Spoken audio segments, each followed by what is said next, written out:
നിസ്കരിച്ചിട്ടില്ല, നിസ്കരിച്ച ഭാഷയിലല്ലാതെ ഖുതുബ ഓതിയിട്ടില്ല. ഖുതുബക്കൊരു ഭാഷ, ജുമഅക്ക് വേറൊരു ഭാഷ. അങ്ങനെ അല്ലാഹുവിന്റെ റസൂലിന്റെ ജീവിതത്തിലില്ല, സ്വഹാബത്തിന്റെ ജീവിതത്തിലില്ല.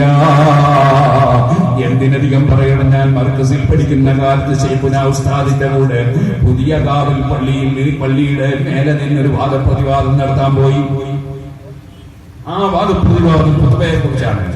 ഉസ്താദ് ചോദിച്ചു, 1300 കൊല്ലത്തിനിടയിൽ ഏതെങ്കിലും ഒരു പള്ളിയിൽ അറബിയല്ലാത്ത ഭാഷയിൽ ലോകത്തെവിടെയെങ്കിലും ഖുതുബ നടന്നതായ ഒരു ചരിത്രം തെളിയിക്കാമോ? ഉസ്താദ് 1200 കൊല്ല ചോദിച്ചു. ഞാനിപ്പോ ചോദിക്കുന്ന 1300.